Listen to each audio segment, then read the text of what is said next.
Kentucky at the time, in a rural area, very much in the country.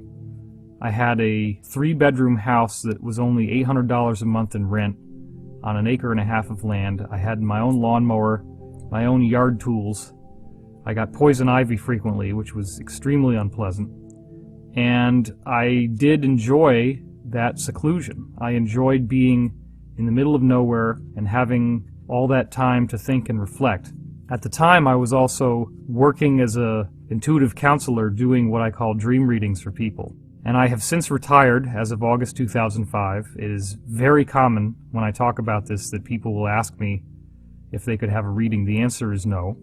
I have an overwhelming number of people asking me that, and I have decided not to do any more of them for obvious reasons. The demand was so huge, and I could only do 4 clients a week when I did do it, and even that was pushing my energy level.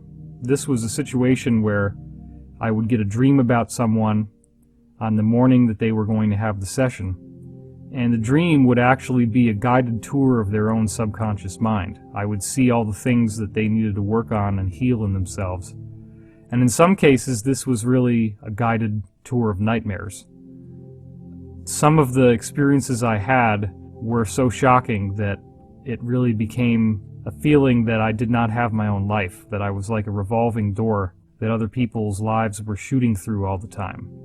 My sense of identity started to get blurred because dreams have been a very important part of my life ever since I recovered from using marijuana in 1992.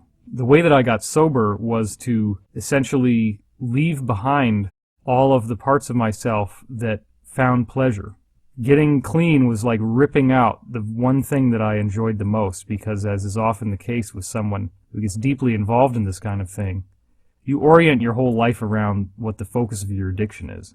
So when I was going through high school, I had a very unpleasant situation with both parents. In different ways, they were treating me with a lack of respect, I felt, and I really didn't have much to look forward to in my daily life.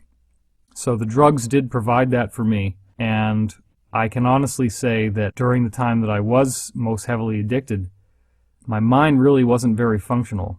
I wasn't a very quick person mentally. I didn't have a lot of acuity when it came to remembering specific things. I certainly did not think anywhere near as quickly as I do now.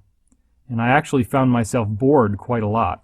Large tracts of time would go by and I would just wonder, what was the point? So for me, getting sober was in the midst of college.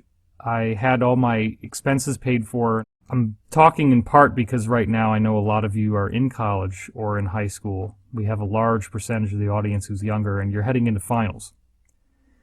And this is a difficult time of the year. In fact, I've been sick, and I think some of that sickness is just a karmic memory of so many years of going through finals and all the anxiety that's associated with that.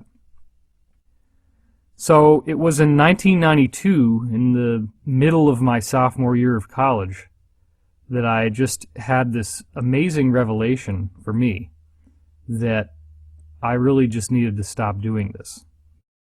And there were some very cosmic events that were happening in my life that seemed to be showing me that I was destined for some sort of spiritual leadership position on the planet. I'd felt that for many years. I'd had a lot of experiences earlier in my life, as many of you can relate from previous testimonies I've given.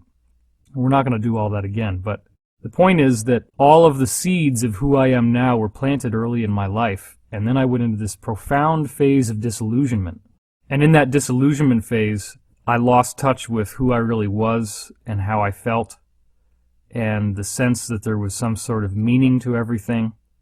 I felt as if I was alone. I felt as if I was jeopardized, and there wasn't a lot to look forward to. So for me, getting high was just a way to sort of grind through each day and have something to hold on to, because otherwise these vague promises of a future in which I would be happy that my parents kept telling me just didn't satisfy. It never jived for me to be in high school and be told that the reason why I have to work so hard and get all these good grades is so that after I've done 4 years of college where I work even harder, and then probably more than that if I wanted a graduate degree, would I then be able to get some kind of job where I would then be happy? So these are events that would be years in the future. And during that time, there was such pressure at home to excel and to get good grades and to have jobs during the time that I was actually going to school. That was another part of my experience. I really was quite unhappy, and the drugs were the only way that I felt like I could get a break. It's like, what about right now? What about my life now? I want to enjoy something now. I don't want to be focusing on the future.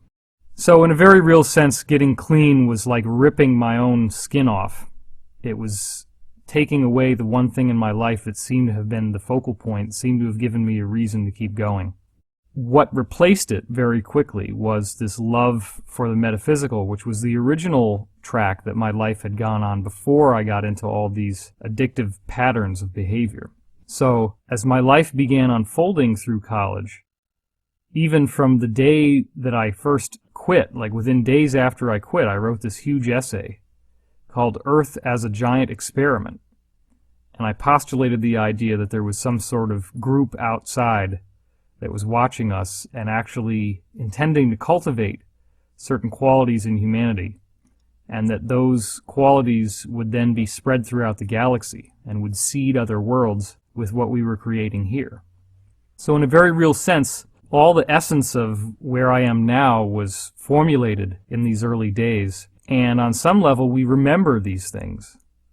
And when I say we, in this case I refer to people who actually do have a different soul origin than most of the others on the planet.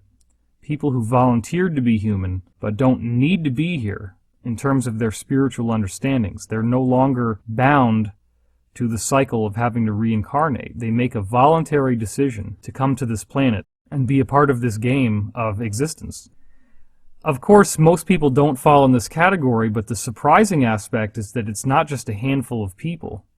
No biblical 144,000 or anything like that. We're talking about over 100 million people who are on the planet that fulfill this criteria of being someone who recently was not at this level of vibration at all.